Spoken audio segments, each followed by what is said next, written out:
In this expansive world, martial arts are categorized into traditional, non-traditional, and demonic disciplines.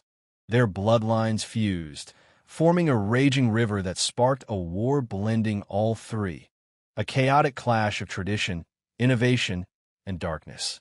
The harrowing ordeal, steeped in relentless torment, ended only through the fragile unity forged by each faction's leaders. 19 years have elapsed, and the naive label this the era of peace. Yet in truth, the most clandestine war in history silently rages beneath the surface. A history scholar stated that the ongoing theft of the divine cult's resources, along with the leaked confidential papers of the Murim Alliance, was a serious crime. He noted that secretly watching certain cult members justified a death penalty. Snapping the book shut in rage, he swore that such traitors deserved to have their bloodline erased for 3 generations, comparing them to persistent, filthy rats. Standing before the Forbidden Zone, he raged that they dared to snoop on the sacred slopes of Mount Tian Shan, imbued with the cult leader's divine favor. Spotting the young man, a guard questioned his presence at such a late hour and commanded him to depart immediately. "Does he know who resides here?" The young man replied that he's well aware. "This is the dwelling of Enwu, a rank 5 demon and deputy commander of the military corps. He has no interest in negotiating with them. They should simply open the gates, as he has pressing matters to attend to." Caught off guard, the sentry demanded if he was out of his mind. Who was he, anyway, to command them to unlock the gates? Suddenly, one of the guards seized the shift leader, acting without hesitation. Before releasing him, he ordered the guard to comply. But things spiraled, and he snapped the leader's neck. An onlooker, stunned, couldn't fathom a traitor among them. Without hesitation, he lunged with his sword. The young man merely observed as the clash unfolded, his followers swiftly eliminating the guards. Once the task was complete, they approached him, addressing him as the squad leader. In truth, he served in the intelligence division of the Heavenly Demon Divine Cult, leading the 3rd Squad of the Counterintelligence Corps. Known as the Reaper of Death for hunting Zhang Yixuo's spies, he praised his team for their excellent work, noting their success in infiltrating the enemy's ranks. As the gates swung open, ISO declared that the 3rd Detachment of the Counterintelligence Corps, empowered by the cult leader himself, would now purge the Murim Alliance's spies. His warriors rallied around him, vowing to carry out their master's commands. The spies, startled by sudden footsteps, vanished without grasping who these intruders were or their purpose. But ISO's warriors, honed for such missions, dispatched their foes to the afterlife with precision. The remaining spies, realizing the assault, braced for combat, engaging in a lopsided battle. One spy, remarkably swift, fled to the vice commander, warning of dire trouble. The vice commander, indulging in feminine company, was interrupted by the spy's urgent report of a group storming minutes ago. They were attacking their forces. Though preoccupied, the vice commander halted upon hearing of the assault. A rank 5 demon and military corps leader, he was known as Enwu. Skeptical, Enwu demanded to know what the spy meant and who dared invade his domain. The spy stammered that the chaos had erupted too fast, and they were struggling to grasp the situation while barely holding the intruders at bay. Enwu, enraged, called them incompetent fools, noting he was just getting started. He demanded to know if this was merely a band of reckless bandits. That seemed impossible, as his men would have easily crushed such rabble. The spy, pleading for mercy, urged haste, warning that their forces would soon be annihilated at this rate. Enwu seized his sword and demanded the spy reveal his identity.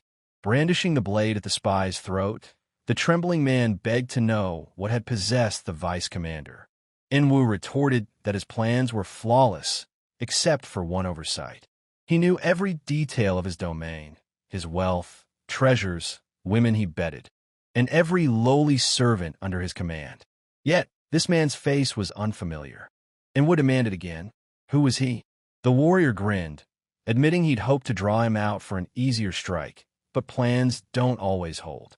Shedding his disguise, He praised the old man's sharp instincts in a crisis. In-woo, seeing the man's true face, wasn't shocked. He instantly recognized him. He declared it impossible. This was Zhang Yiso, the rabid hound of the Counterintelligence Corps. In-woo demanded to know what Zhang Yiso was doing there. Caught off guard, Yiso asked what he meant. He explained that a report had branded In-woo a spy. The vice commander, shocked, asked what nonsense he was spouting.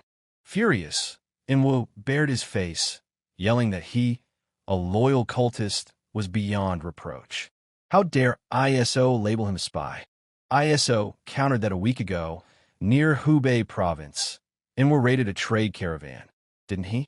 Not only that, In-woo slaughtered the merchants and violated the women. Unfazed, In-woo asked what was wrong with that. Yiso should know such acts were mere sport in their cult, nothing more. Why was he suddenly playing the saint? Yiso revealed they had intel linking those traitors to the Murim alliance. In-woo's so-called amusement was a pretext to meet his handlers, wasn't it? He targeted that caravan to rendezvous with his contact. Such cunning spies these days. In-woo scoffed, calling the accusations baseless. He'd never given cause to question his loyalty. He demanded Yiso produce evidence, any shred of proof. He couldn't condemn him on mere speculation. Yiso assured him there was no need to fret. They had all the proof required, a message bearing the Murim Alliance's official seal stashed in his quarters, along with the treasures he'd earned as a spy, down to the last coin. And, for his information, their operatives were exceptionally skilled. In-woo, stunned, fixated on the hidden message and treasures. How had these items ended up at his home? Reflecting, he sensed something was amiss. Even if the Counterintelligence Corps operated under the cult leader's direct orders, they wouldn't act so rashly, bypassing proper protocols. It dawned on him that this entire spectacle was orchestrated to frame him. But who could have engineered such a trap? Who would go to such extremes to eliminate him? Catching Yiso's gaze, In-woo lunged, roaring that Yiso was behind it all, the mastermind of the scheme. In-woo fought fiercely, ready to battle to his last breath, rallying his forces to crush him. But Yiso proved stronger, ducking beneath him, seizing his arm and snapping it. He twisted it brutally, aiming to rip it from In-woo's body. Pinning him to the ground, Yiso demanded to know what scheme he was babbling about. How could a spy spew such righteous drivel, like some traditional beast? Who would have imagined he'd dare speak such words before the leader of the Counterintelligence Corps, a unit under the cult leader's direct command? Yiso ordered In-woo to kneel and accept his fate, preparing to proclaim the leader's decree.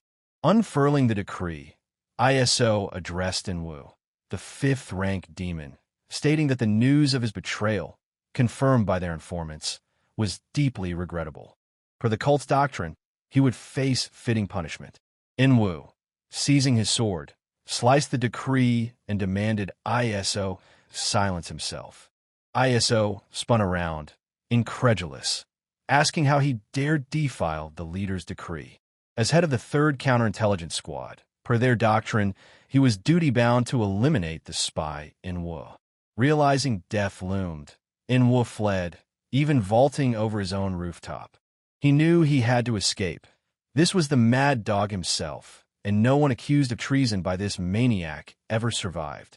Unsure why Yiso orchestrated this ploy, he knew survival meant fleeing now. He'd address the false charges later. But Yiso, deploying his skills, hurled his sword like a bolt, piercing In-woo's chest from afar. In-woo couldn't comprehend it. A sudden heat overwhelmed him, his body weakening. Yiso didn't relent, using his wire to drag along In-woo's form, leaping forward to shred it into fragments, declaring it an immediate execution. In his final moment, In-woo gasped, asking who had ordered this. But it was too late. Yiso had completed his task. Yiso smirked over the corpse, thinking In-woo asked the wrong question. He should have asked why he was targeted. As Yiso had noted, it was all too common. False accusations and senseless deaths were routine in this cursed cult. With this triumph, ISO solidified his role as leader of the 3rd Counterintelligence Squad in the Heavenly Demon Divine Cult's Reconnaissance Unit, now also tasked with hunting Murim Alliance spies. His mission complete, ISO headed to the fringes of the 10,000 mountains of the Heavenly Demon Cult. Never idle, he hauled a cart up the mountain, then released it, grumbling about its weight. He nearly dislocated his shoulder, dragging it alone. Could there be a tougher job? Spotting a glint in the cart, he remarked that Enwu was a glutton. His instincts hadn't failed. Enwu clearly loved to indulge, yet he was a stellar member of the Heavenly Demon Cult. ISO paid his respects, bidding him rest in peace, vowing to handle his wealth. After such grueling work, he relaxed, saying he'd tackle the rest later. Opening his home's doors, ISO noticed a hair still in place on the doorway, exactly as he'd left it. He scanned the interior, table arrangements, carpet folds, even window cobwebs, all untouched. He decided to deal with it later. His obsession with security stemmed from being a spy. More precisely, he was part of the Murim Alliance's covert group, the Hidden Pavilion. 19 years ago, after a peace treaty, the Murim Alliance leader, wary of treacherous factions, established this secret organization to prepare for future threats. Composed of rigorously trained operatives, it executed countless covert operations. Some members were dispatched to the lands of evil and demons, tasked solely with awaiting orders. By sheer chance, ISO was one of them. Want to know his mission? He fumes recalling it, frustrated at still receiving no orders. Sure, earning coin and commanding subordinates is nice, but enduring 14 years without support is excruciating. Thanks to his honed skills, he'd secured a comfortable life, or so it seemed. Suddenly, ISO sensed someone watching him. An intruder was in the room. Who was this bold fool? Wary of drawing attention, ISO hurled a knife at him. The spy, sharper and swifter, noticed he'd been spotted, smashed through the roof, and leaped out. ISO saw the figure vanish, puzzled why he hadn't detected his movements. But it was more complex. The intruder was still in the room, seizing the moment to strike ISO. Catching a glimpse, ISO dodged, realizing this foe was formidable. A single lapse could be fatal. ISO didn't hesitate, countering the assault. The attacker, a top-tier warrior, struck with blinding speed. Caught up in the fray, ISO took a gash to the shoulder, forced to parry the relentless blows. The intruder faltered briefly, entangled in the threads of ISO's flying dagger. Instead of killing him, ISO opted to interrogate, demanding why he'd invaded and attacked. Relieved to have him trapped, ISO was certain he couldn't escape. But in a flash, the foe dissolved into dust. Stunned, ISO couldn't fathom how he'd slipped the threads.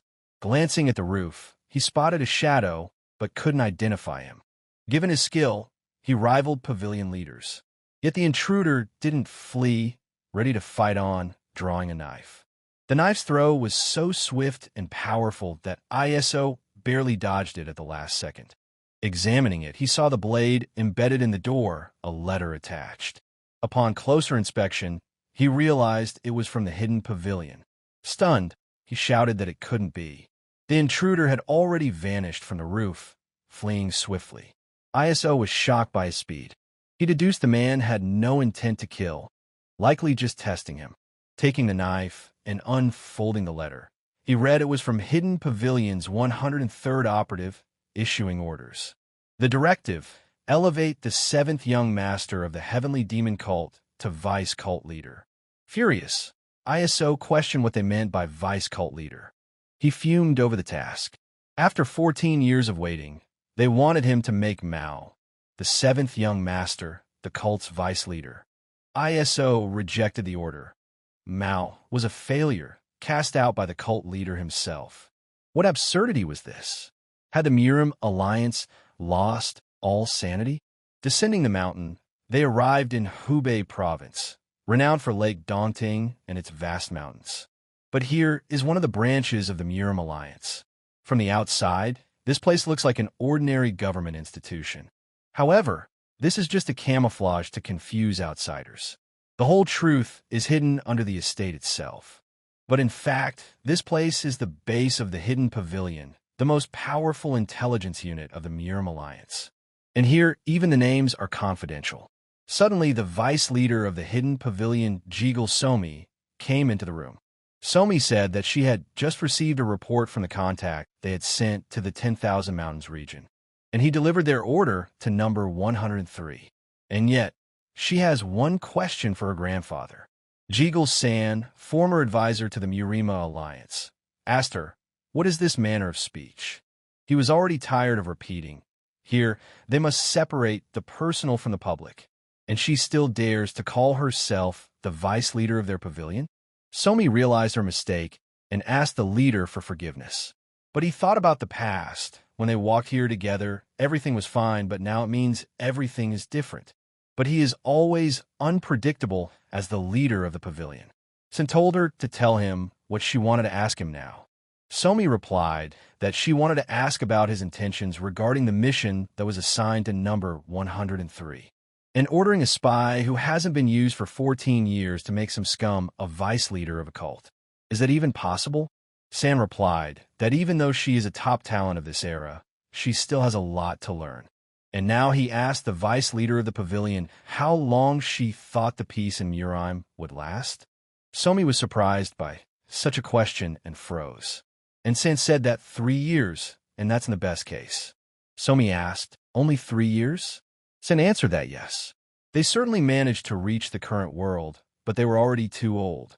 But soon the storm of a new era will sweep everywhere. No one can hide from it. And to protect the current world, action alone will not be enough. And that is why they should use all possible options. And in other words, number 103 is just one of the possible options that they can use. And very soon, Jean Ugwin, the leader of the Heavenly Demon Cult, will choose a vice leader of the cult from among his 7 offspring. And the most likely candidates for this position are the cold and calculating first young master, the charismatic and devoted second young master, and the third young mistress, known for her intelligence. But each of these 3 is extremely good. If any of them inherits the cult of the Heavenly Demon, the second traditional-non-traditional demon war will begin. And that means that after 19 years, the seeds that the Hidden Pavilion planted will finally bear fruit. And each one was created for the sake of peace. Somi was shocked, but thanked the pavilion leader for satisfying her curiosity. But it's time for her to meet the other members of the pavilion, and they will see each other during the report. But in fact, San thought and saw that, not involved for 14 years, he involuntarily recalled the moment of their first meeting. At that time, this guy was already filled with hatred for this world. However, because of the love for his only relative, he chose to live in the shadows. But in exchange for this, his youngest was accepted into a good family. And Somi, but no one left him unused. After all, he is one of the best students in the entire history of the Hidden Pavilion, who at the age of 14 has already honed the technique of the elders, and whom the leader of the alliance himself recognized as a heavenly genius. But the most lethal blade, which was hidden until this very moment. And now San can't wait to meet number 103. And he is even very interested in how much he has grown. After all, many years have passed, and time spares no one. A few hours ago, ISO arrived at the settlement of the Heavenly Demon Cult's artisans. He knew that the more he thought about it, the more irritated he became. And these old men from the Murim Alliance had thrown them into this remote mountain valley, and now they were giving such orders. And they even sent him an extremely experienced martial artist, who is rare to find even in a hidden pavilion. And did they really want to make sure that they hadn't forgotten? On the very day, he became a member of the Hidden Pavilion on the condition that the younger one would be accepted into a good family. Poisonous centipedes were sealed inside his heart. And from that moment on, he became a puppet, only allowed to go in the direction their blade pointed. And then ISO decided that he had to act. He had no other choice anyway. And for now, he would start from here. But every self-respecting spy must have a network of useful connections. And the key ones are the group that cleans up crime scenes after missions, and the White Crow Pavilion, a group secretly engaged in spreading the latest news from the Central Plains disguised as an ordinary tavern near the 10,000 Mountains. But the River Willow guest house, and there's this place. From the outside, it looks like an ordinary educational pavilion. But in reality, only a select few know its secret. This place sells all the secrets of the celestial demon cult. But this is the Jeagle Training Pavilion. And who would have thought that they would conduct their business so brazenly, using the name of the prestigious traditional Jeagle clan as a showcase? And their audacity never ceases to amaze him. And considering that they make their living from such a dubious business among the hot-tempered members of the celestial demon cult, he supposes he should expect no less courage from them. Entering the building, he saw a girl and thought that someone had arrived here before him. And one of the most important skills of a spy is the ability to evaluate other people with a minimum amount of information. And she's just below his chin. Flawless, silky hair, and an elegant line of neck that draws attention to itself. But the average person would be captivated by this beauty. But if he allows all this to cloud his vision, he will miss his main point. But the true essence of the man standing in front of him. The girl saw the guy and asked what he was staring at. ISO apologized and asked her forgiveness. And he replied that he was a little distracted by his gaze. It was rare to see such an exquisite disguise in these parts. The girl did not understand him and asked what he was talking about. ISO replied that, whatever it was, he was glad to meet them. And would she tell him what book she had come here for? And perhaps she came here for a secret guide on how to bewitch her beloved? And if that's really the case, he might have some advice for her. And now he'll look at the book, because it should be here somewhere. The girl put her hand on the book and said that it was very vulgar. But who would have thought that girls would be harassed, even in such a place?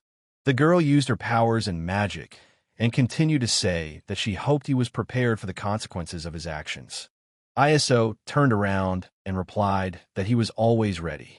But if she really wanted to tie her life to this scum, it's no longer his concern, although he personally thinks it would be a huge loss for her. The girl got angry and started insulting him and told him to watch his mouth. Of course, if he didn't want an early death. The girl did not continue to talk to him, and when leaving she deliberately bumped into him with her shoulder. ISO was surprised and did not expect that she was so cruel. But he said it was unbearable passion, and these are the kind of girls he likes. And maybe they'll meet again someday. And if she needs her recommendations again. ISO smiled and realized that for the first time he had done quite well.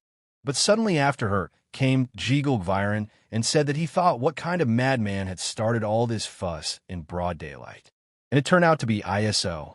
ISO remembered that Jeagle Gviren was a brash shopkeeper, a native of the 10,000 Mountains, the heart of the heavenly demon cult, and a man who called himself a descendant of Jeagle Lian. Gviren said that who allowed him to behave like that with his esteemed guest? But ISO asked him in return, why is he always so hot-tempered? Gviren told him not to worry about it, and it would be better to get straight to the point.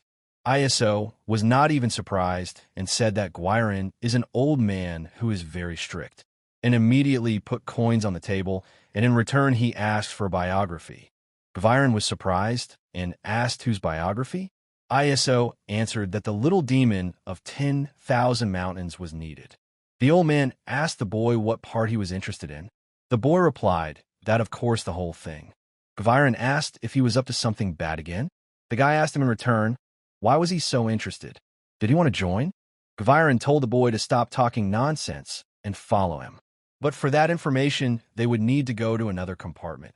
Opening the secret entrance in front of him, Gviren said that given who they were talking about, many discoveries awaited them. A few hours later, ISO had already filled a bag of books for his information and was slowly reading them. But the same girl who had been in the library earlier saw him again, reading and eating in a crowded place. But the girl was not alone and asked the servant if he had managed to find out what information he had acquired from Gviren. Phantom Guardian rank 3 Naraka replied that, on her orders, he questioned Gviren about the man's intentions. However, Gviren replied that he could not reveal this information to him. The girl looked at him angrily and asked if he was serious. Naraka replied that he did, and he believed that Gviren did not answer him because he had some connection with this man. And should they take other measures? The girl replied that no, let him leave him. He had already given them the answer they needed. And what if Gviron refused to answer even his questions? There is only one group of people in this cult that he would not mention: her father and his 7 offspring. And now it's getting more interesting. And not only was he able to see the mask created by the best technicians of their cult, but he also deftly defused the situation with the killer who was about to finish her off. And now he's sticking his nose into their affairs. The girl ordered Naraka to find out everything he could about this man, his lineage, his connections. She wanted to know everything. This girl turned out to be the Snowflower Sword Empress' 3rd daughter, named Sahurin. ISO, at this point, closed the book and said that this would be enough for a general understanding of matters. And Sahurin doesn't have to worry, because they will meet her again soon. After all, she is the first step of his plan. 3rd young Miss Hurin is the smartest and most talented among the 10,000 mountains. And for a woman, she is a surprisingly strong candidate for the position of vice leader of the Heavenly Demon Cult. And what's more, her assistant Naraka is also a powerful figure, and his fighting and literary skills are on par with the pavilion leaders. And that makes him one of the most solidary figures even among the cult of the Heavenly Demon. But now, they probably want to know why he decided to get close to her like that. But the answer is very simple. It was because of that bastard, the 7th adopted son of the Heavenly Demon Mao, hailing from the 3 greatest noble families of the Heavenly Demon Cult. He was born with a heavenly yang physique, which allows him to accumulate internal qi even through simple breathing. And he is the most golden of all golden spoons. At least, that's what they say. But in reality, he is a simple fool who, because of his own ignorance, considers himself the strongest among 10,000 mountains. But he has a lazy character that even a grasshopper would envy. And what's more, once while in a gambling house, this cretin left a divine object, given to him by the Heavenly Demon himself as collateral. And the good-for-nothing young master who has lost all his support. And the only one he can rely on is the 3rd young Miss Sahurin. In other words, if he wants to gain control over Mao, Ian plays a key role in his plan. And now something tells him that he didn't make the best impression on her. But he needed to make the 7th young master of the Heavenly Demon Cult the vice leader of the cult. ISO was thinking, what should he do with this meaningless task? But first he started to drip and determine the course of action. And even though he is no good for anything, the 7th young master is still an outstanding figure, as he belongs to the 1st rank of demons. And for someone like him, who had barely reached the 7th rank, it would be almost impossible to get close to him.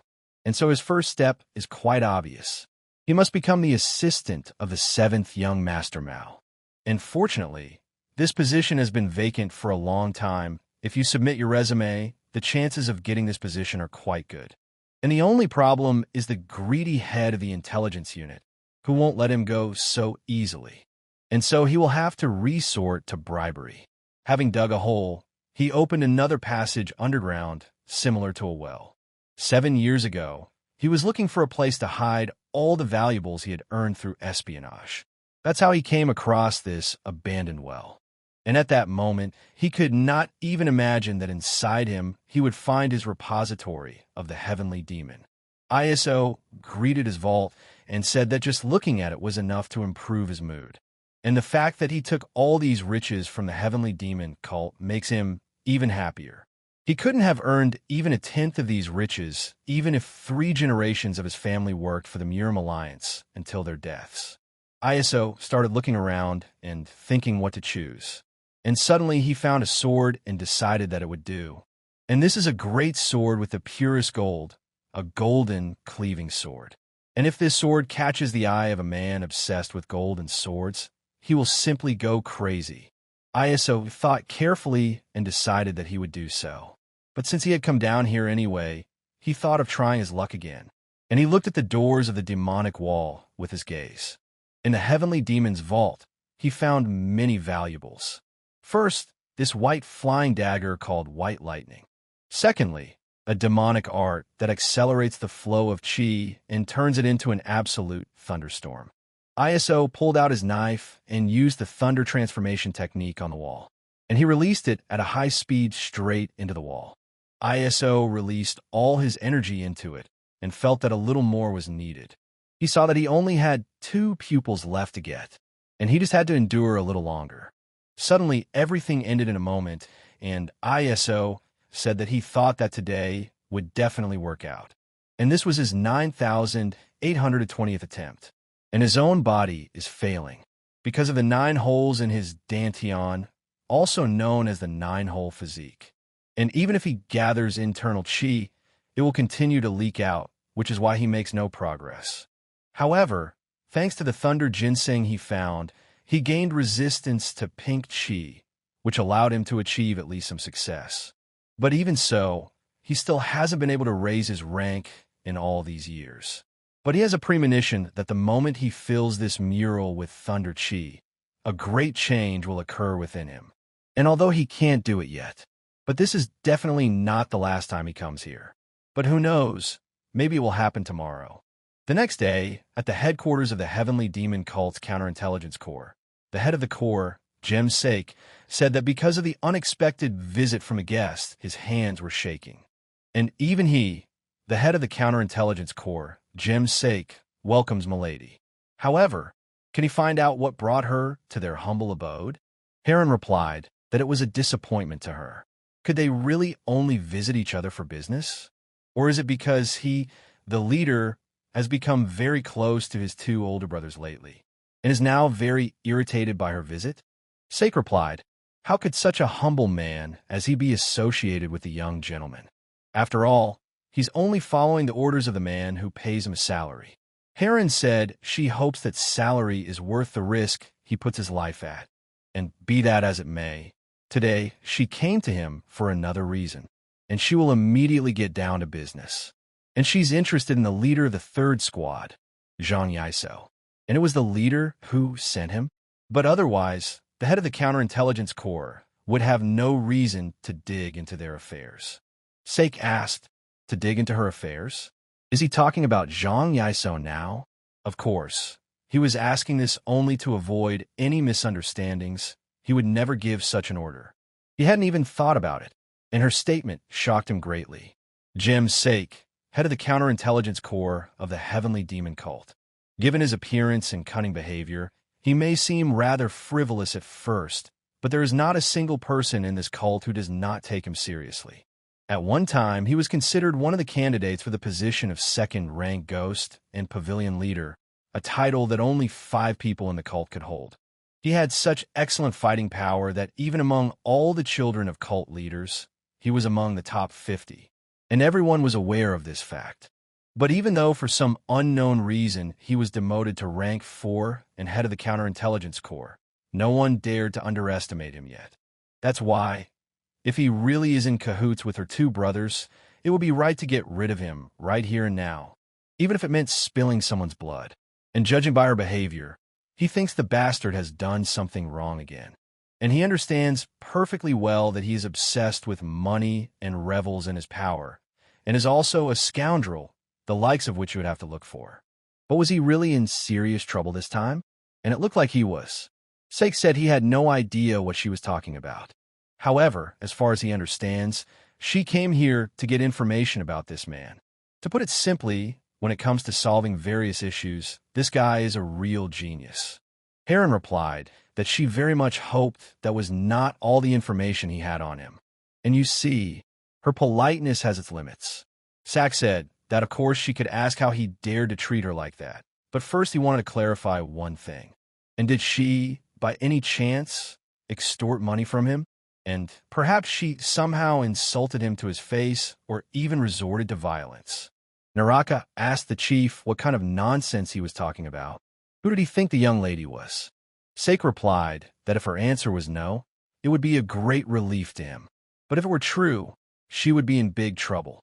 Heron thought that to react like this in such a situation, could it be that Zhang Yisuo really had no connection with the head of the counterintelligence? But if he acted arbitrarily, what was his goal? Sake said that if she had nothing to do with him, there was no point in worrying. And that's just the kind of person he is. Heron asked the chief what he was talking about. The chief replied that it was only natural that she didn't know. However, all the local cult members know this firsthand, although it is not as if they could somehow miss this information. And from the rank 4 demons Huang, Ik, and Sheol Yun to the rank 5 demon Yinwo. And no matter how powerful they were, and no matter how strange it was, anyone who was on bad terms with ISO, and he was exposed as a spy, and with the help of irrefutable evidence. And she thinks that he doesn't need to explain how it all ended for them. After all, she already knows. And isn't that professional work? That's why they gave him a fitting nickname. And if something goes wrong, whoever his opponent is, ISO will bite him with all his fangs until he dies. After all, he himself is a mad dog. However, he would never turn those fangs on the young lady, and perhaps she should not get involved with him after all. Although this is nothing more than advice from a stupid mentor to his former student. Therefore, he will not mind if she ignores it. Heron replied that if he didn't know what was going on, he should just forget about it, and she would personally reprimand him. And if he is innocent, he will live, otherwise they will not meet again. So they will simply forget about everything. Isn't that how the leader managed to survive all this time? And suddenly ISO came and started shouting at the leader that it was him. Sect, hearing his voice, was immediately shocked that everything had turned out this way for them. Heron was shocked and immediately recognized that voice. The chief asked ISO why he decided to show up at work, and what a nightmare it was. The head immediately told his guest to immediately hide behind this screen.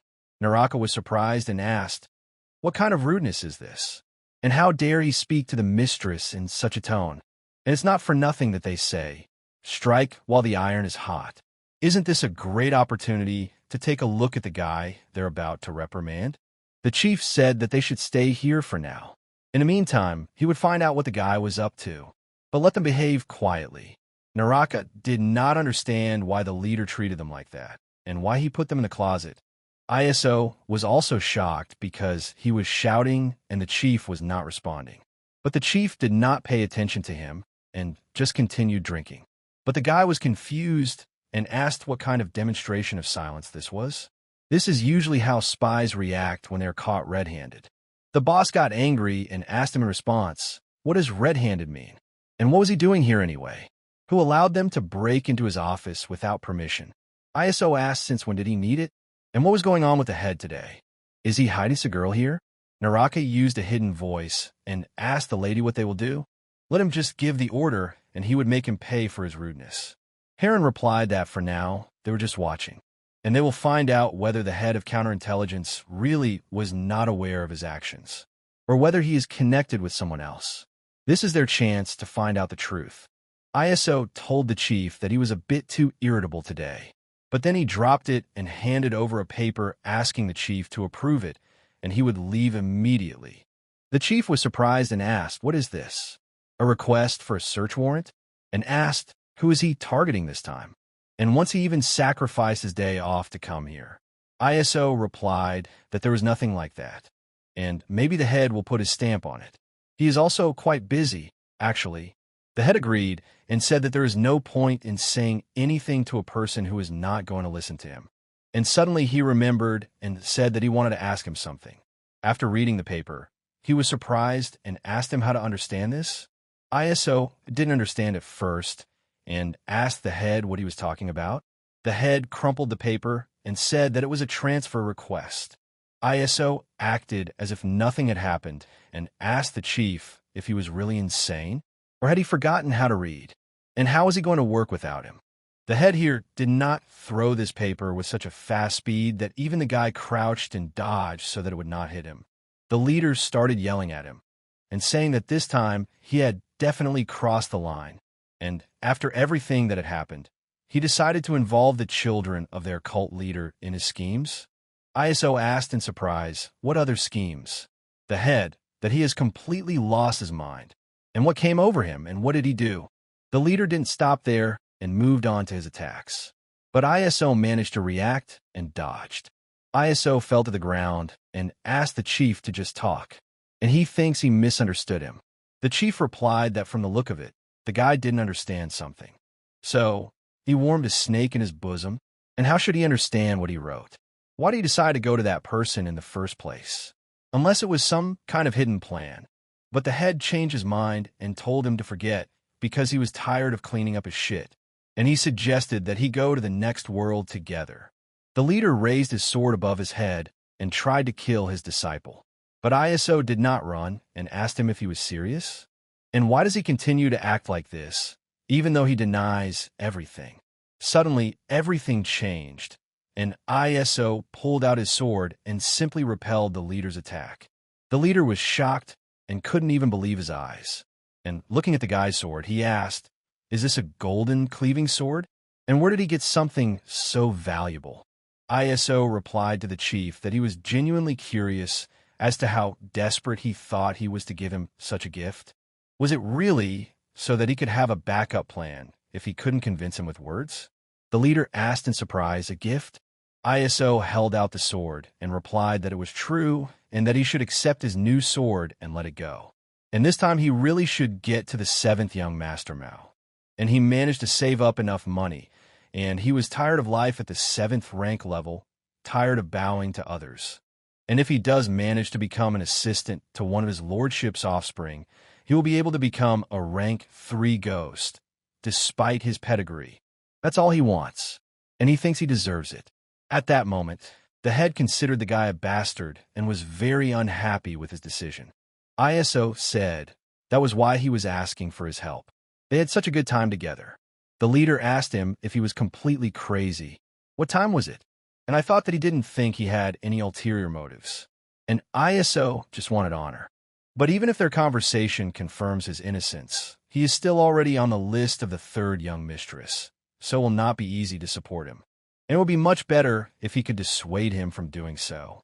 And having decided, he asked the guy if he was sure he wouldn't regret it in the future. ISO was surprised and asked the leader what was wrong with him. He was Zhang ISO, and in his opinion, was he even capable of such a thing? And now he asks the head, because it will be much easier for him if he writes him a letter of recommendation. The chief made up his mind and said that the guy was just a fool. Picking up the letter from the floor, he put a seal on it and handed it to him. But in his head, he was telling him to go and find Madame Jean San in Moon River Village.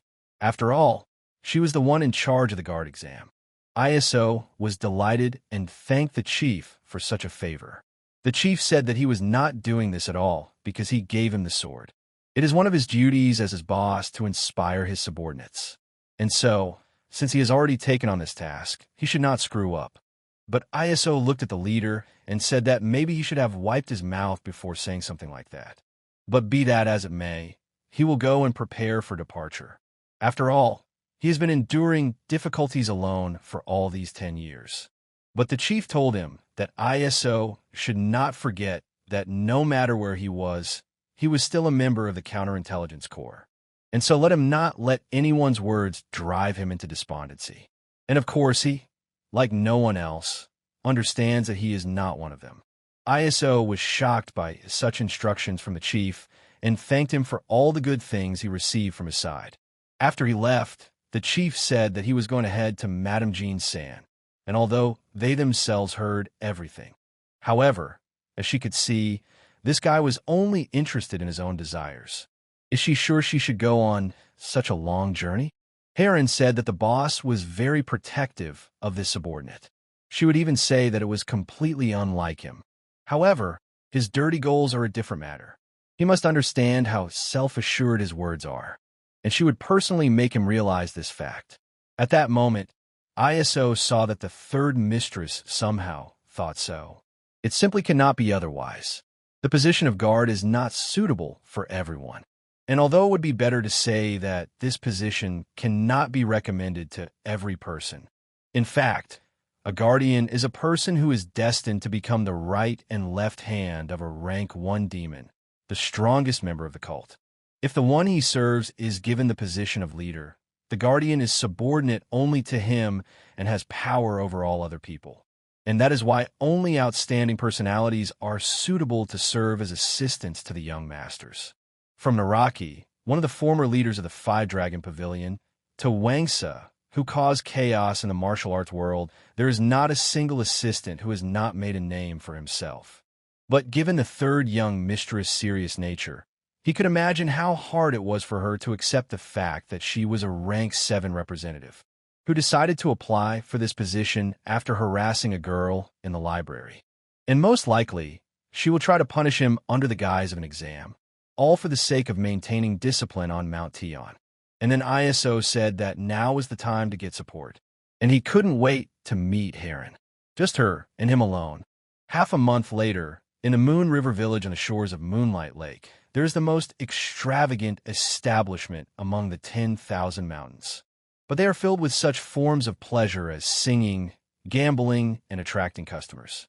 At this time, a guest came to the Jade Immortal's guest house, and the servant came out to greet her and asked if she would be alone or if she was looking for someone.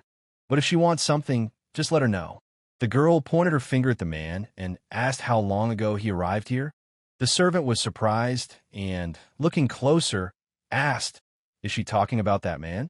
But he's one of their regular guests. Of course, he is an incredible man, staying in the annex on the top floor of their establishment.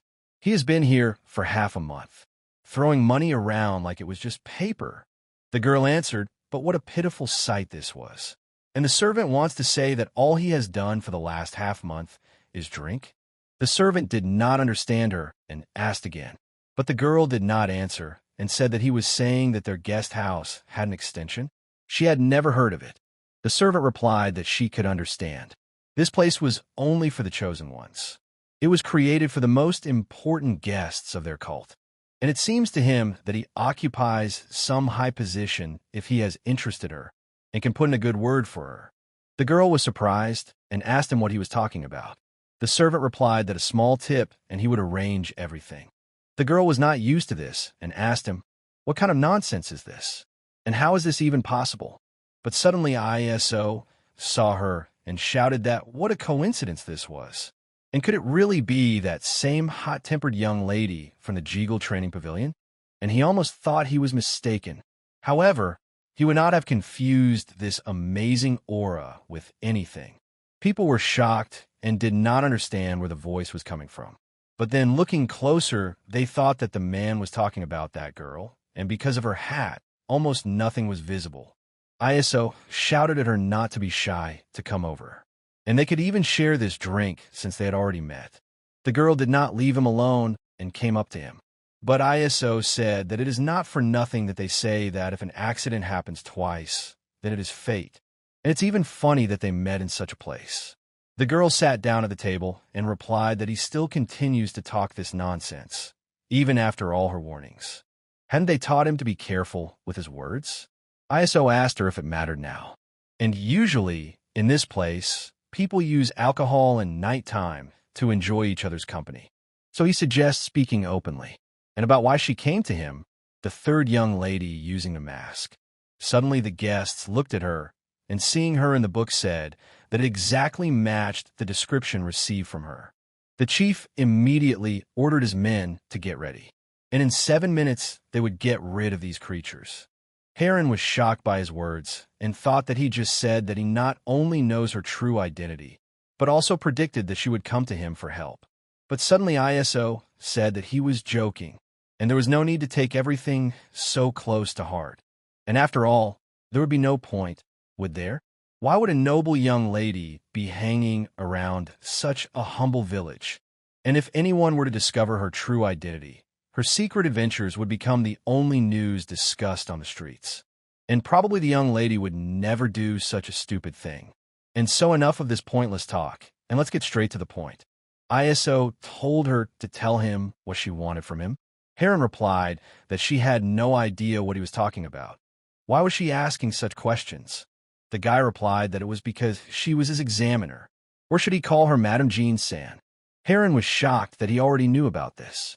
And he was right. Madame Jean-san really doesn't exist. And even the place he was told to go to was teeming with dangerous traps. But how did he even know about this, she wondered. ISO said that, after all, that was his job in the intelligence corps. Investigations, searches, and interrogations, she finds out things that others know. Even the most hidden secrets, and in the end there is nothing left that he does not know. And then a man appears in the middle of the artisan's village, posing as an examiner. And there was something about all this that he really didn't like, so he decided not to go there.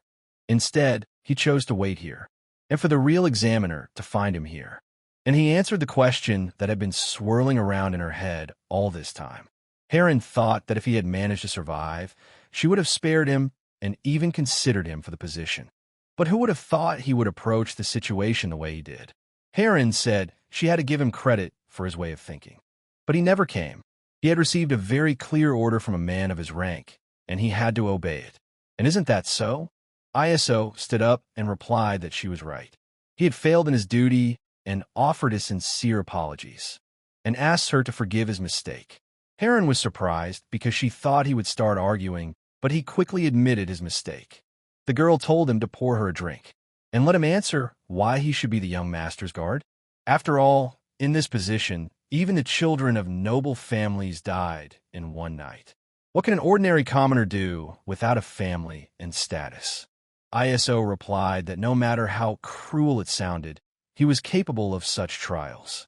He would make him so powerful that he would be one of the top 3 young masters among all 7 offspring in just a year, and that would satisfy her? The girl paused and saw that this was simply an absurd statement, and he wanted to say that he would overthrow her or one of her 2 brothers. Heron said that she heard that he was just crazy, and it seems that the rumors were true. The guy replied that he was grateful for her compliment, but the girl said that everyone is good at chatting. Another question is whether he has enough skills to fulfill his promises. The guy replied that she was right again. Heron said that they had finally found a common language, and then let him prove that he really was capable of dealing with a couple of annoying rats. ISO replied that he simply had no other choice then. After all, it was her examiner's order. And, pointing with his finger, he said that he would take care of those who were behind him. And he asked her what she would do. Heron replied that he clearly had a lot of balls, since he had the nerve to invite him to join this fight. ISO hit her with a drink and did not argue. But while they were drinking, the enemies were already ready and attacked them. The gang leader told his men to deal with the girl first, and their mission is to... But unexpectedly, Heron used her attack and knocked him out with one blow. The enemy was shocked and couldn't believe that she was able to knock him out with a regular cup. And no one said she was that strong. But at that moment, Heron stopped just playing with them, and with her speed, she got close to him and finished him off. The girl simply smelled blood and turned into a girl for whom they mean nothing. She began to pursue each of the enemies. But the enemies were already scared and were already asking for help. But suddenly, at the moment of impact on the enemy, he held a smoke bomb in his hands, and after death, he released it, and it spread through the air. Heron covered her face with her hand and realized it was poison. But then she felt and saw that it was acid eating away at her skin. And they hadn't planned to kill her. In fact, they wanted to expose her true identity to everyone here now. And they want to make her look like some kind of nymphomaniac who secretly visits the village of artisans to satisfy her passion. And her brothers, they stooped to such dirty tricks. But how pathetic they turned out to be. Suddenly ISO was surprised and told them to just look at these rude thugs. And didn't she know that it was disrespectful to force a girl to reveal her face? He hugged her and asked the examiner, "Isn't it?" Heron looked and saw that he had dealt with them so quickly. And now it turns out he's not only good at chatting. The girl decided not to show her face anymore and immediately covered herself with a tablecloth.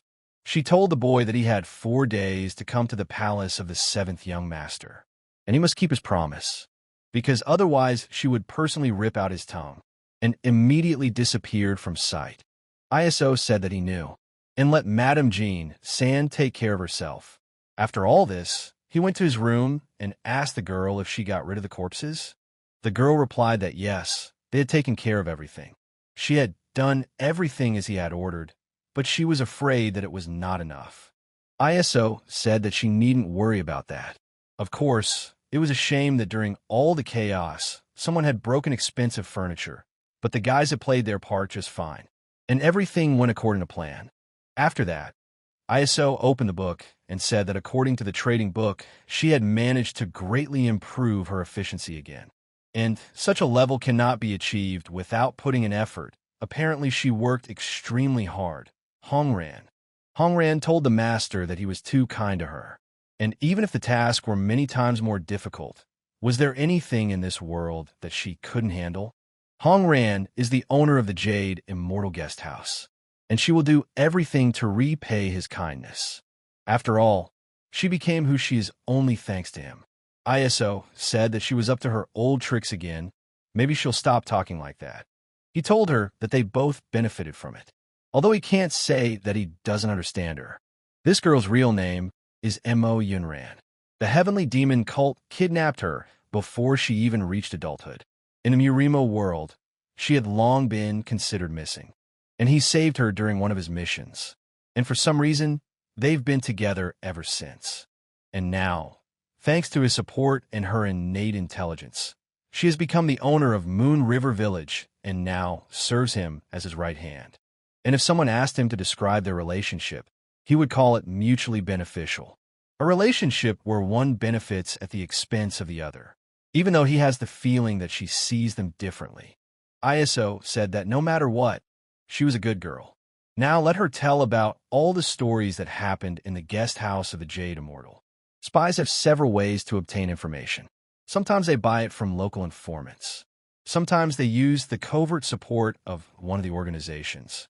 But a spy like him, dropped into the heart of enemy territory, needs a more long-term and reliable personal source of information.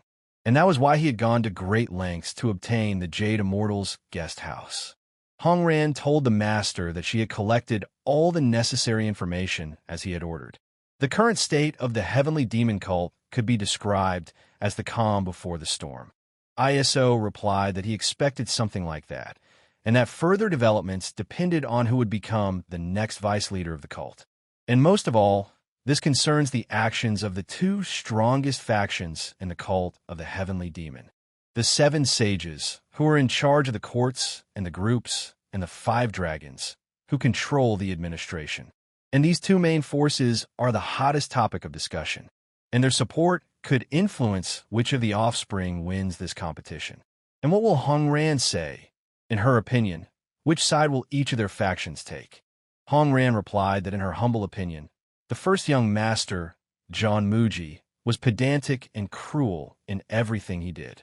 And at the moment, he is considered the clear leader. On the other hand, the second young master, Muhan Song, every action is literally filled with a piece of his soul, and he treats his subordinates as friends, which helps him win more and more followers.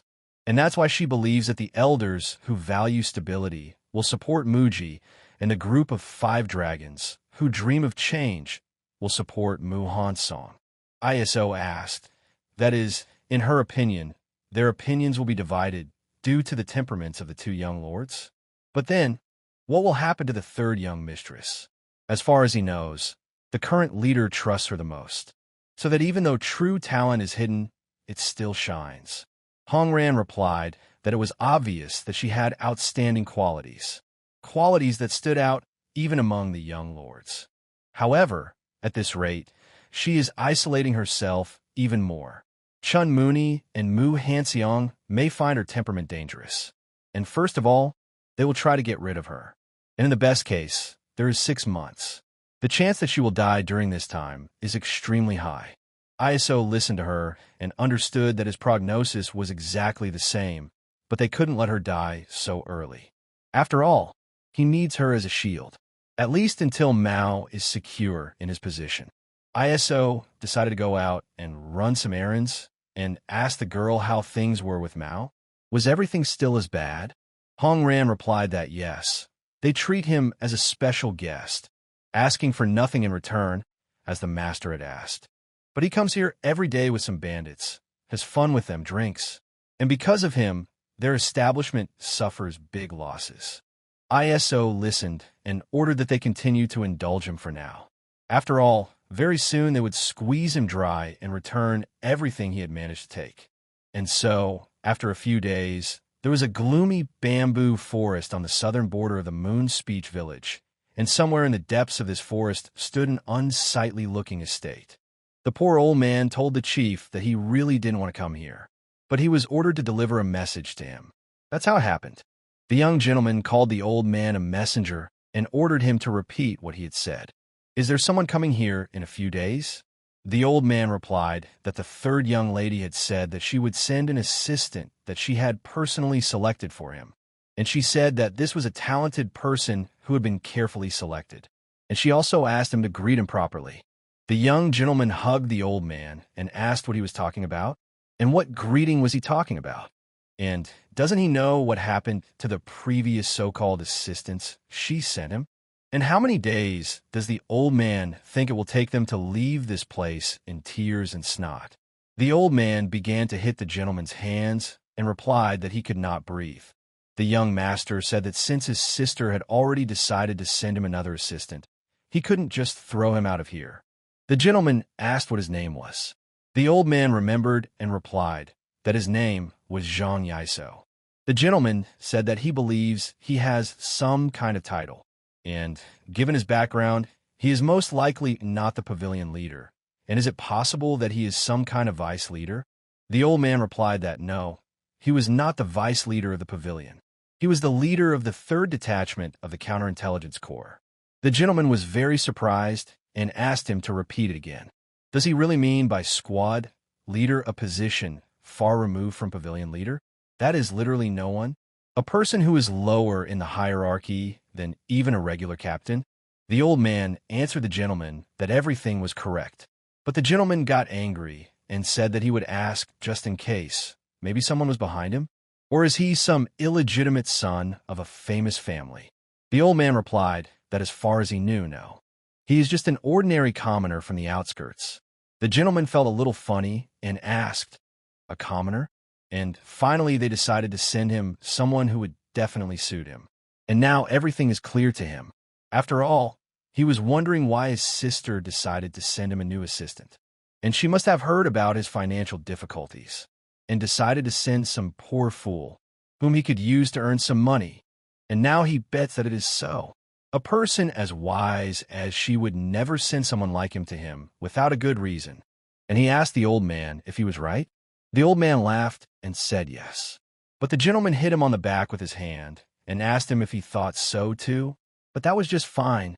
And when he shows up, he'll strip you down to your underwear and throw you out of here. And after that, for a while, you won't have to worry about money for rum. And now the old man can go. And let him convey his gratitude to his sister. But before he goes, let him give the money and everything he has. After this, the old man came out and opened his bag and threw out all the dirt from it, saying that this was exactly why he didn't want to come. After all, this scoundrel turned out to be an even bigger idiot than he heard.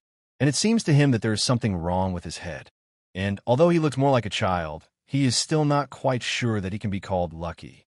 In fact, if he was a complete scumbag, he would have killed him even though he was the target of his mission, ISO said as he took off his mask. And yet, how dare he take all his money, thought ISO, and immediately went back to the master. Entering back to the master, he used his powers so that the master fell to his knees and could not breathe. The gentleman got angry and asked the boy what was going on. ISO knew he couldn't let him get away with it, and it was time for the first lesson. At this time, at the Murim Alliance, in the Hubei provincial branch headquarters, the girl was studying the news and getting rid of documents in the library. The girl was happy after receiving the letter. After all, she saw that the implementation operation in each of the regions was going according to plan. And at this rate, they will be able to create a much stronger intelligence network in the territories of the non-traditional faction and the heavenly demon cult. But she thought, why insist on wearing a mask at all if only she could come in here? And why the hell wasn't she allowed to turn on the light? After all, she felt like her eyes were already popping out of her head. And from documents with Braille code to special ciphers, there is nothing here that can be easily read. And does grandfather really think that the head of her granddaughter is capable of surviving such a test? And she even thought about simply asking for a transfer.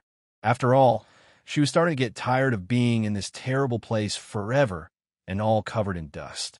And maybe she could find a job somewhere sunnier. And suddenly she saw that a report had arrived from number 103. And had he finally gotten to work? And suddenly she read it. And the letter said that he had arrived at the palace. And now if he had arrived at the palace, It meant that he had already reached the palace of the seventh young master. And it hadn't been that long since the assignment had been given, and he had already come so far. But she looked closer and thought that he really was planning to make this psycho the leader of a cult. ISO came back to the house and was shocked. He said that he understood everything immediately when he was still in the form of a messenger. And from the overgrown grass in the yard to the trash scattered everywhere, this place is a real dump. ISO thought, what was he thinking anyway? And no matter how deserted this estate seemed, without the servants, it was almost too quiet. But he doesn't want to hear that this bastard is already in the middle of the day, and he is still sleeping. But suddenly, he heard someone shouting outside the door. ISO introduced himself as a good man and asked the seventh young master if he was inside, and he was his new assistant. And could the gentleman spare him a minute of his time? Suddenly, the seventh gentleman ordered him to come in. And at that moment, ISO thanked him and said that since the master did not mind, he asked for forgiveness for the intrusion. And suddenly a fist flew at him from the gorge. The gentleman simply laughed and said that he was greeting the pathetic leader of the squad, and he would consider a greeting, so let him lay out all his money and get out of here. And if he doesn't want to get even more, and suddenly in a moment ISO managed to react and immediately grab his hand. The gentleman was a little surprised and did not know how it happened. After all, this guy managed to dodge. But ISO did not allow him to treat him like that any longer, and he climbed on his master from both knees. ISO saw him as nothing more than an average bastard, but that was what he expected, and he simply couldn't let him get away with it. After all, there are 3 families in the heavenly demon cult that occupy leading positions. In addition to their duties as elders, they also serve the cult leader directly, a sage of discernment who is the mediator of Mount Chan, second elder Chan Osen of the Chan family, and even a ruthless warlord who has no equal in terms of bravery and loyalty, third elder Meng Chulen of the Meng family. And the most respected among them is the one who is considered a level higher, the silent dragon Amugi, who has held the position of first elder for 4 generations. First elder Ma Ilsong of the Ma family. And Mao comes from the Ma family, one of the most prestigious families of the heavenly demon cult. Hongran previously said that the cult leader chose him by chance during his visit to the Ma family, after which Mao was adopted as the cult leader's adopted son. And strangers might think that he was very lucky and that his life's path was strewn with countless flowers. But in reality, this path was extremely thorny and filled with rotting and poisonous weeds. In fact, the 7th young master was an illegitimate child who was looked down upon by everyone. He was even forced to sweep the family courtyard. ISO said that was it. At that time, the Ma family was promoting the cult leader's adopted son, Ma Yishin, Maelson's eldest son. Hongran replied that it was absolutely true. That was why the Ma family was completely at a loss. An illegitimate child sweeping the courtyard attracted the attention of the cult leader. From a Ma family's perspective, it must have looked as if the servant and his master had switched places. ISO said that at that moment, it looked like it was a great honor for the Ma family. They even held a celebration for it. But this was just a show for the public, so that their family would not fall into disgrace. And among those who knew the truth, it had already become a generally accepted fact that the Ma family had long ago abandoned Mao. And some even believed that the cult leader, Jin Ugwang, decided to adopt Mao only to keep the Ma family under control. Hongran saw that it turned out that the gentleman himself had already understood everything. After all, countless informants had sweated their eyes out to obtain this information. And my lord, is there any detail about the cult of the heavenly demon that has escaped his attention? Hongran told the master that everything was correct. And considering that the first elder Ma Ilsong supported the first young master, Chong Muji, instead of Mao. And it's safe to say that it's almost officially confirmed. ISO replied, "What a ruthless old man. And even though Mao is a half-breed, he is still his flesh and blood, but the old man still continues to treat him with such disdain." ISO wondered if they really wanted to make this idiot the leader of the cult. And what was this old geezer, the leader of the hidden pavilion, planning? And has he really become completely senile? But in essence, this would definitely not have happened to him. But be that as it may, this bastard Mao is just another criminal with his own tearful backstory. And now ISO remembered that he had just one method that would be perfect for training such a scumbag. The seventh gentleman asked what the hell was going on here. ISO replied that how was that even possible? He is the seventh young master. The thing is, he thought that the master was attacked and reacted without even thinking. ISO said that he didn't mean to disrespect him the first time they met, and he really is sorry, and he's about to die of shame. The seventh gentleman raised his head and told the guy he was crazy, and immediately passed out and fell to the ground. Afterwards, ISO told Mao that he was pleased to meet him and hoped that they would become friends. A few hours later, Mao came to his senses and screamed, asking what had happened. Looking around the room, he saw that he was in his own quarters. But let them not say that this psycho made his bed and left, and even fixed the door. And he became generally interested in what was wrong with him, and suddenly he saw a letter on the bed that was left. ISO wrote to the gentleman that he looked extremely tired, so he decided to take his leave, and they will return in a couple of days to greet him again with all the formalities. Mao got angry and mentally told ISO's assistant that they would do just that. But who did he think he was to give him an order? Mao tore his letter into little pieces and said that this pathetic squad leader had gone completely crazy. And if you think about it, this crazy asshole, and he's pretty sure he wasn't imagining it. He was definitely smiling at that moment. After admitting this, he became even more angry and said that he was not so simple. But let ISO just wait. He would give him an unforgettable greeting. But in this place, there was a city called Tian Shan. This is the birthplace and gathering place of all members of the cult of the Heavenly Demon. And since this place is a hotbed of the demonic path, tens of thousands of cult members who swore allegiance to their leader took root here, and thus formed their own small country. But in this way, the control of the new religion did not affect everyone. Some factions could easily form their organizations here and accumulate power. And this place is one of those groups. The Black Dragon faction, led by Yun Tae, a former rank 6 ghost. They have been dominating Wonha village for quite some time.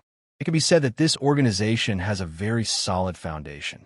At this moment, Black Dragon faction leader Yun Tae saw the 7th Lord and thought, what's going on here? And why is he in such a mood? But first, he needs to defuse the situation. Tae turned to the 7th young master and asked what brought him to their humble abode. They were just gambling among themselves. If he was bored, he could join in. Mao asked if he thought he was in the mood for it now. Tae was scared and replied that he was not and apologized. Mao told him to forget it because he had something for them. Someone was bothering him, and he wanted them to deal with him. His name is Zhang Yaiso, and from tomorrow, he will be taking over as his assistant. Tae thought for a moment and told the master that if he is his assistant, it means that he is at least a rank 3 ghost, and he wants them to deal with such a monster. And all the other warriors even wondered what they did to the master. Tae asked, but what can they do? They have already taken on another task, and he is afraid that they will not be able to help him with this problem yet. And if it was really urgent, he could ask someone else. But Mao got angry and slammed his fist on the table. But the blow was so strong and ominous that with one blow the table broke into 2 parts. Tae was shocked that he broke a table with his bare hands, and a 120-kilogram table with metal reinforcement. Mao asked him if he was sure they couldn't help. Tae got scared and replied that of course they could. They had plenty of free time, and anyway, they're just ordinary scum. What can they possibly do against his assistant? Mao told the boy that he hadn't learned anything yet, but he was already shaking with fear. Wasn't he tired of whining yet? After all, the person he was talking about was a rank 7 ghost, so... But Tae was surprised and asked in surprise, a rank 7 ghost? And this person should become his assistant? The master replied that he had said exactly that. Tae was also angry and asked where that bastard had come from, and for some 7th rank ghost to spoil the young master's mood. And let the gentleman not worry. He will remember this lesson for a long time. Mao asked the boy if he had a sudden surge of confidence, but then he'll be waiting for them tomorrow morning. And let them take someone stronger with them. And if they're late, they're done for. Tay replied that everything would be as it should be. They wouldn't dare to be late. And finally, let the master take care of himself. After all this, the guy sighed and said that finally this scoundrel had left. He only comes here when he needs something. But in any case, we need to gather people. And what was the name of that rank 7 ghost? The warrior replied, Zhang Yaiso. Suddenly Tay turned to the warrior and asked, Who is he? Doesn't he know that only the leaders can attend a meeting with the young master? The warrior apologized and said that he was new and therefore did not know, and was already leaving. Tay looked at him and saw how children were these days. But he wondered how long they had this guy. After the guy closed the door, he took off his mask and said that Mao was just a bore, and although it was not surprising, he always behaved like that. But that was a good thing. He would say that this level of defiance was necessary. Otherwise, training him would be a bloody bore. The next day, Tay came to the master and said that he had gathered people. Mao asked, Are they sure they have everything ready? The warrior replied that he would never fail with his order, and he brought here the strongest and seasoned guys. And of course, I wouldn't like to brag, but in the Tiger Dragon faction, he once belonged to a rank 7 ghost would only be good for the role of a horseshoe polisher. And this assistant of the master is not their equal. And he guarantees that very soon he'll be apologizing to him on his knees. And he'll be lucky if he doesn't wet his pants. And suddenly the warriors told the boss that the guy was here.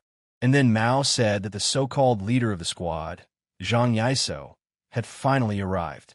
Iso was not afraid of anyone and stood right in front of the biggest warrior. The warrior said that he heard that the boy dared to bother the 7th young master. It was the leader of the Tiger Dragon group, Som. Iso replied that it was probably true, but who was he? After all, such wide-set eyes meant he had a very good field of view. The warrior replied that his name was Som. Iso was not surprised and said that this name suited him perfectly.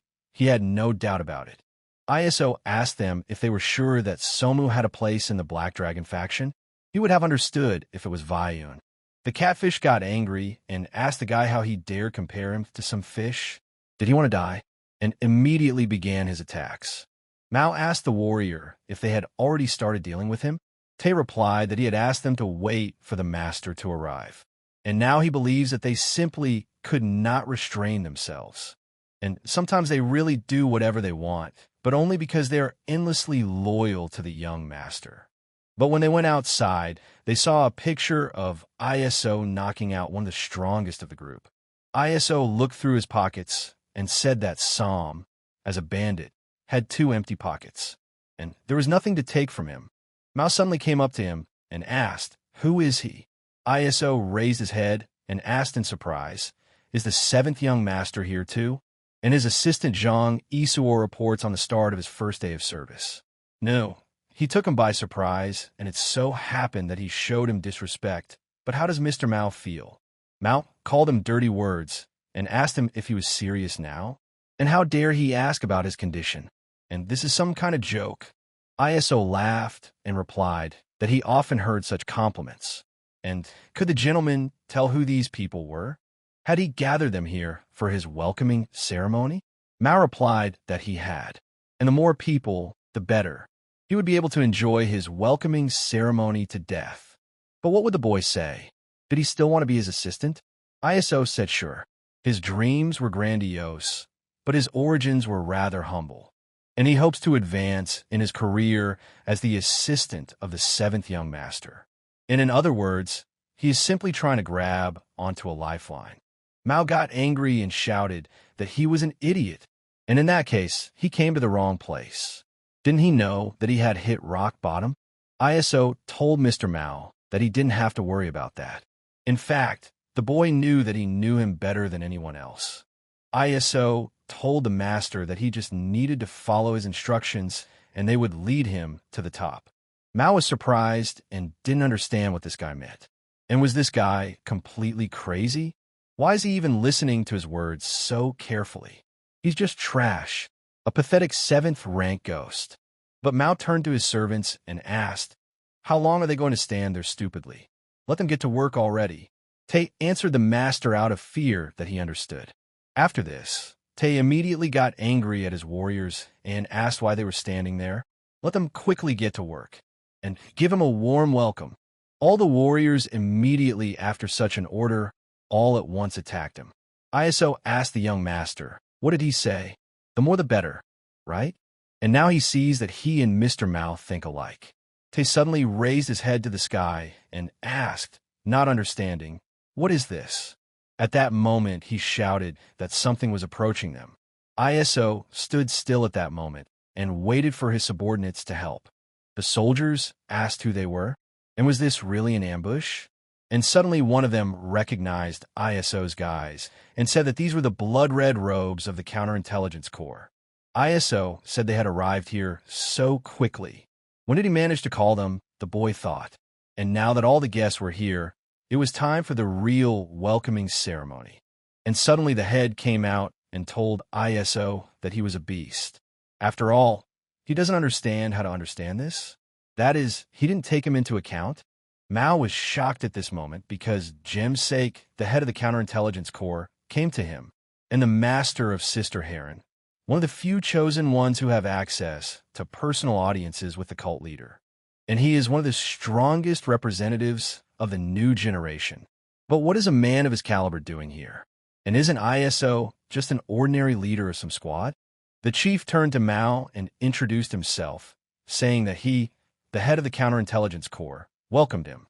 The warriors also knelt down and said that they welcomed the seventh young master.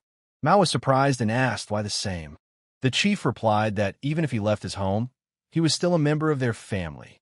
And so he came here to put in a good word for him in front of him. And he would also like to check out his future place of residence. And as far as he understands, there are no special expenses expected here. And this option suits him perfectly. Tay was scared at that moment and realized that he was finished. And who would have thought that a pathetic rank 7 ghost would turn out to be a member of a fierce counterintelligence? And what's more, if the head of counterintelligence himself is so worried about him, it means that he is one of the key figures for him. He got involved with the wrong person. But suddenly ISO looked at them, calling them scum, and asked, are they still here? Can't they see that respectable people are hanging out here? Or should he personally teach them a lesson about when not to interfere in other people's affairs? Tay immediately told the young master that scum like them clearly had no business being here. Mao was surprised and asked what he was talking about, but Tay was already running away and shouting after him that he was grateful to the master for everything. But they were already leaving. Mao got angry and asked where they were running. ISO was looking at Mao at that moment and told him to look carefully because this is the reality. But when he was around, they acted as if they were completely loyal to him. However, this was just an act reinforced by the title of the seventh young master. An ordinary sand castle that could crumble at the slightest touch. In the end, he is just an arrogant and pathetic bastard who does not have a single loyal subordinate despite all the time they spent together. And the first step in his training is to make him aware of this fact. The leader told the boy that this is what he meant by his debut. And usually he lets him in on his business, so he even decided that he had some problems. And breaking his will on the very first day is clearly his style. But ISO told the chief that if he had finished, he would have asked him to leave.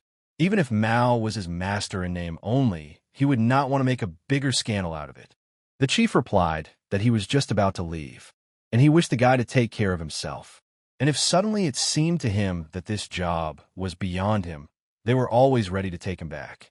Left alone, Mao asked the guy who he was anyway, and it was quite obvious that he was quite an influential figure. But then why would he become his subordinate? And what did it mean to bring him to the top? ISO answered, what an obvious question. Who in his opinion is above him within the demonic cult?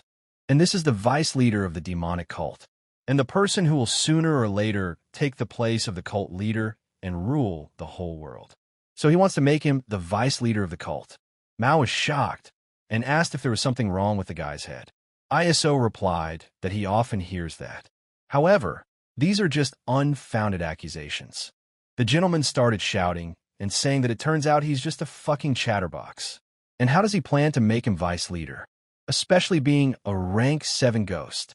But when, where, And how would happen? What made him think it was even possible? ISO told him he called it absurd, but he was still considering various methods. And it seemed he was interested in his proposal. Mao replied that no, he just wanted to hear how much more nonsense the guy could come up with. ISO replied that in that case, he would have to clean up a bit to initiate the plan. And as the gentleman could understand, at the moment he was surrounded only by useless flies. And it would have been much easier for them if his other relationships had also been normal, but he had ruined his relationships not only with the sect, but also with his blood relatives. After these words, Mao simply went berserk and attacked the guy, shouting at him not to talk about it. But ISO simply stood in place at that moment, and with one hand easily stopped Mao's attack. ISO said it was simply disgraceful, and to give in to the simplest provocation is one thing, but to put all your strength into a blow so that it has no effect. Both his honor and his martial arts were in terrible condition. Mao was shocked and thought, how could such a weakling block his blow? And with such ease. ISO didn't try too hard, and with a little energy he made a counterattack and threw the gentleman aside. ISO asked him if he understood now how insignificant his power was, venerable seventh young master. It was all right. After all, he had a new teacher now. The boy extended his hand and said that first they would need to teach him manners. After that, he would help him gain self-esteem and also help him improve his martial arts. And he will make everyone recognize him. Mao was a little surprised, and the word about being recognized was fixed in his ears. He immediately remembered how his elders had told him to remember this for the rest of his life. If he were to walk around not knowing his place, he would get a good beating. Suddenly, Mao flared up and, heading at great speed towards the guy, at the last moment he moved to the side and jumped into the sky, running away. Mao ran away and shouted after him to stop talking nonsense. ISO asked, did he just run away in the end? And how is he going to survive in this insidious demonic cult without balls? But he thinks he can be let go this time. He heard that he has the best energy center in the entire demon cult, and it was quite good for a normal strike filled with only internal chi. But looking at his hand, he was surprised that such potential could not be found even on Mount Tion. But why does the demonic cult ignore him so much? Even if he is the child of a mistress, he was still chosen by the cult leader himself. ISO clenched his fist and said that he would find out about it during their next meeting. And for now, he would leave their violent master alone, at least for a while. And now it was time to clean up his surroundings. Mao arrived in the city and was very upset. He started shouting in front of everyone that he was about to die of shame. After all, he understood that being beaten by an unknown seventh-rank ghost, listening to all this nonsense about honor and martial arts, about how it would lead him to the top.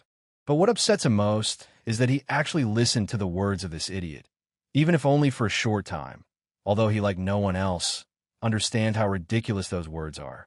Suddenly someone came up to him and asked who they had here. Could it really be the seventh young gentleman himself? The boy asked. Mao turned around and immediately recognized the guy. But the guy started laughing and said that it was not a surprising meeting. He was just about to visit him.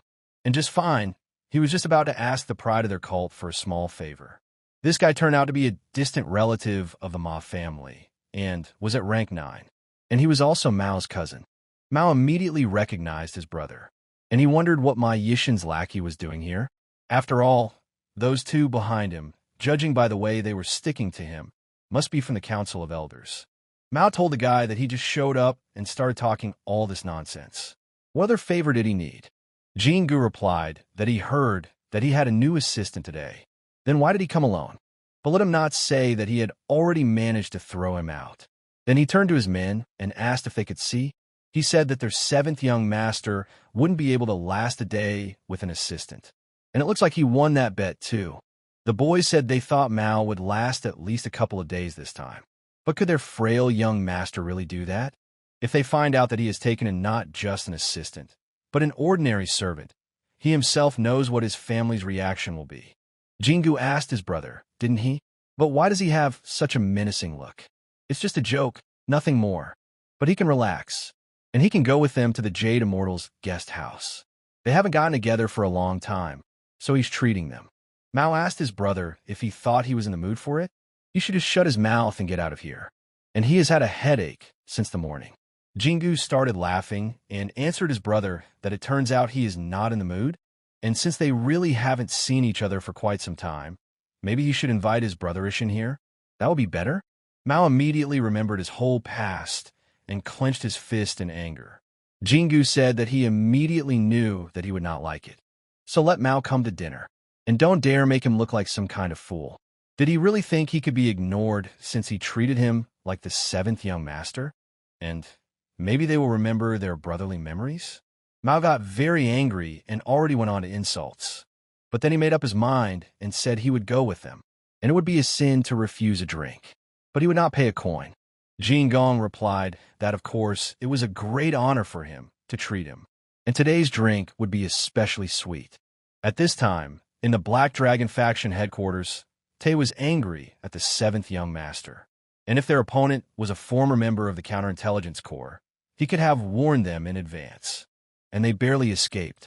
Some also said that he knew that this guy was not so simple. He immediately realized where his blind spot was and aimed only in front of it. For the first time, he meets an opponent with such sharp vision. As expected from a member of the Counterintelligence Corps, they are truly frightening, although everyone already knows this. And suddenly Sam said that he remembered those guys they ran into when they were running away from there. He knows who they are. Tay asked him who he was talking about. Sam asked him back.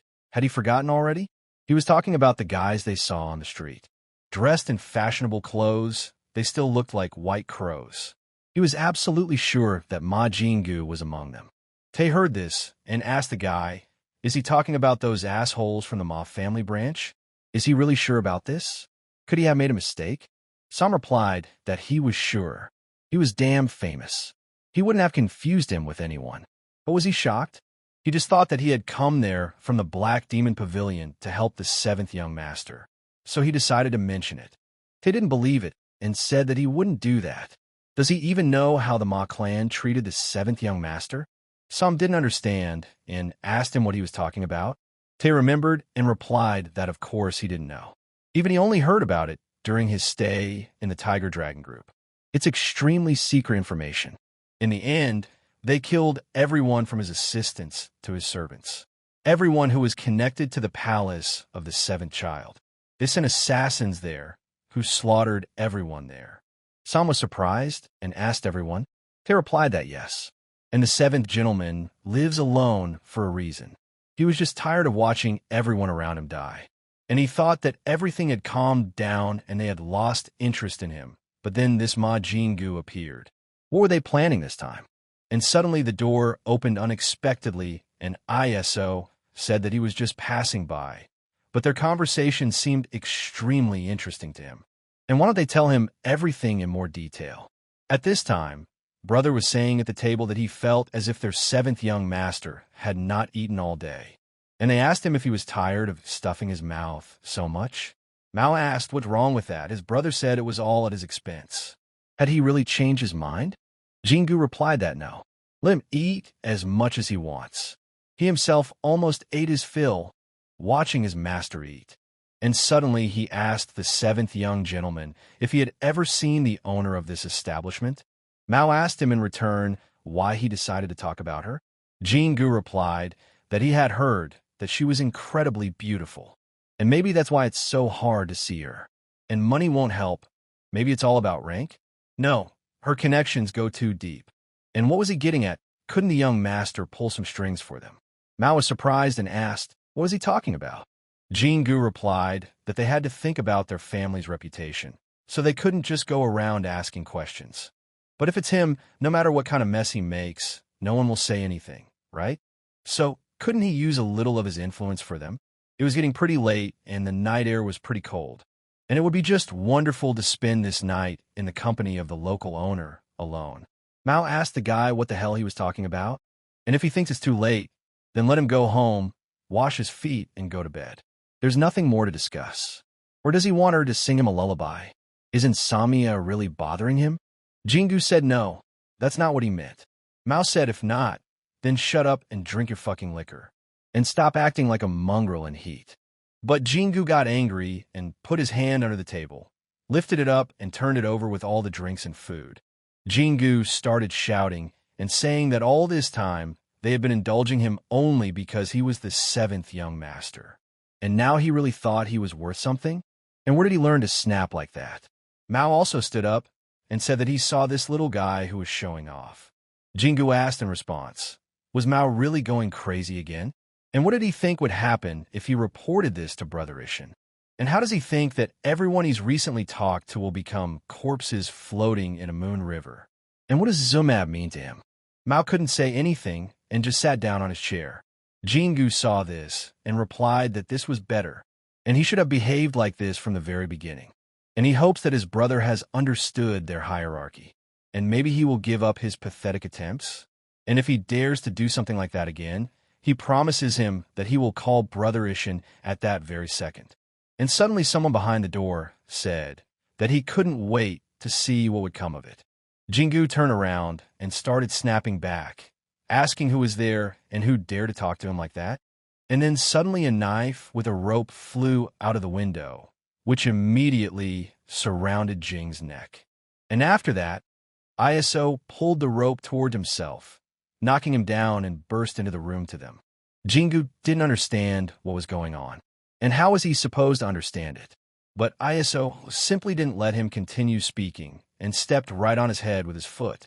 ISO looked around and said that this is where the young master is, and it looks like he got there just in time. And his new assistant ISO arrived. Jingu was still pinned to the floor and begged the guy to let him go because he couldn't breathe anymore. But ISO squeezed the rope even harder and pulled towards himself. But Jingu screamed that he was dying. And then ISO said that this was the point. That was why he was doing it. And he squeezed the rope even tighter. Mao asked, has he completely lost his mind? And asked ISO personally, what is he doing? Let him go immediately. And if he really dies? But remembering all the unpleasant moments again, he decided and said that he could hold on a little longer. And then he changed his mind again and asked him to forget his words and let him go, and let him listen to what they were telling him. ISO let go and replied that if this was what the seventh young master wished, then he was obliged to obey. Jingu turned around and started cursing, asking how he dared to behave like that with the master. Grabbing his sword, he said that he wouldn't get away with it. But ISO immediately raised his foot and stepped on his face again. Иса спросил юного господина, в порядке ли он, и нигде он не поранился. Ма ответил, что парень выглядит гораздо более раненым, чем он сам. Иса сказал, что даже в такой ситуации он больше беспокоится о других, нежели о самом себе. И великодушие седьмого юного господина действительно сияет ярче полной луны. И его помощник в восторге от него. И ему не понять, как можно быть таким добрым по отношению к тому, кто пытался навредить ему. Джингу встал и спросил с удивлением, навредить? И что за чушь он несет? С чего он решил, что Ма хотели навредить? Он имел в виду седьмому юному господину. Иса спросил, а как иначе можно описать произошедшее? Ровно 5 раз он своими собственными глазами видел, как Джингу целых 5 раз сильно ударил юного господина по голове. Обычно зрение его не подводит. И если тем самым он не хочет ему навредить, тогда в чем именно заключались его намерения? Джингу понял, что он попал, и попытался ответить, что это их обычное приветствие. Иса разозлился и спросил Джингу, что он хочет сказать, что это происходит не в первый раз. И как смеет презренный червяк такое себе позволять? Джингу испугался и ответил, что нет, он не это имел в виду. Но потом спросил Ма, кто это вообще такой? И почему какой-то жалкий помощник смеет вмешиваться в дела семьи Ма? И знает ли нахал, кто перед ним стоит? Иса ответил, что он прекрасно знает, кто он такой. Ма Джингу, член одной из ветвей семьи Ма, а еще жалкий призрак 9 ранга, который так и не смог получить официальную должность. И он ни на что не годный нахлебник, живущий исключительно за счет репутации семьи Ма. Однажды Бэк Су перестанет быть его слугой. И вообще, на кого, по его мнению, он решил наставить свой клинок. Иса резко подошел и схватил его за руку, где лежал меч. Джингу удивился и не понял, когда этот парень так быстро подошел и схватил его за руку. Но Иса не стал терять время и, выбив меч с рук, врезал ему прямо в грудь. Но на этом он не остановился и продолжил наносить свои сильные и мощные удары по нему. И, поставив под его шею свой нож, Иса сказал, что если ему действительно дорога жизнь, он советует ему аккуратнее подбирать слова. Джингу сразу понял, что он слышал, что этот парень всего лишь призрак 7 ранга. Так откуда в нем столько сил? Он как-то слышал, что его выбрала сама третья госпожа. Неужели она втайне занималась его тренировками? Подумал он. И кем бы он ни был, он опасен. Джингу начал кричать «Ма», чтобы он не стоял там столбом. И даже приказал, чтобы он избавился от этого сумасшедшего. И неужели он думает, что семья Ма будет сидеть сложа руки после того, как с ним обошлись подобным образом? И он точно уверен, что осилит последствия. И данный инцидент не останется незамеченным. Он доложит напрямую Ма и Шину и главе семьи. И они непременно получат строжайшее наказание. И тут Иса вступил опять в разговор и, сломав ему палец, сказал, что он предупреждал. Но он решил игнорировать его слова. And if he was trying to intimidate the 7th young master, the supreme leader's adopted son, an aristocrat, and a rank 1 ghost with just the name of the Ma family? And was he prepared to repeat those same words to the cult leader? Jingu replied that he was not, and that was not what he meant. ISO asked him about the head of the family. He was referring to Ma Ilsong, a rank 2 ghost, and he dared to threaten the 7th young master with such an insignificant figure? And this clearly shows the rebellious intentions of the Ma family towards the cult leader and the new religion. And he wouldn't mind if he reported this to the higher-ups himself, would he? Jingu was surprised and asked him what he was talking about, and then he suddenly changed and said that he had simply misspoke, and just slipped out of his mouth. ISO put a knife in front of his face and said that it was a very convenient excuse. And in that case, he won't mind if he also makes a mistake, and he'll start by cutting out his tongue. Jingu realized that everything was bad and turned to the 7th Lord and asked him to spare him. And he made a mistake. He drank too much, and he will never cross that line again. And so he asked Mao at least this once. Mao knew that his brother was lying. He knows people like him very well. Of course, with a blade in his mouth, he will beg for mercy and tears. But as soon as the danger passes, he will return to his old ways. After all, he simply cannot resist it. It is in his blood. But even so, Mao thought, what can he do? This is his fate, and ordered ISO to stop and let him go. And no matter how much his words angered him, everything he said was true. Besides, they really couldn't handle the consequences. So let him throw it away. And if this continues, about half of the Moon River village will be buried. ISO accepted his words and replied that he understood everything. And he said that he happily carried out his order. But ISO didn't leave Jinga just like that and took strength into his hands, lifted him up, and threw him straight out the window. The guys were shocked and ran to the window and asked why exactly like that. And they asked their master if he was okay. ISO asked the master what surprised him so much. He himself had told him to leave him. That is exactly what he did. Mao was shocked by what happened and asked the guy if he was completely crazy. He meant his knife, not Jingu's. From downstairs, they heard Mao yelling at the guy that he was just crazy, while Jingu was completely broken and couldn't move.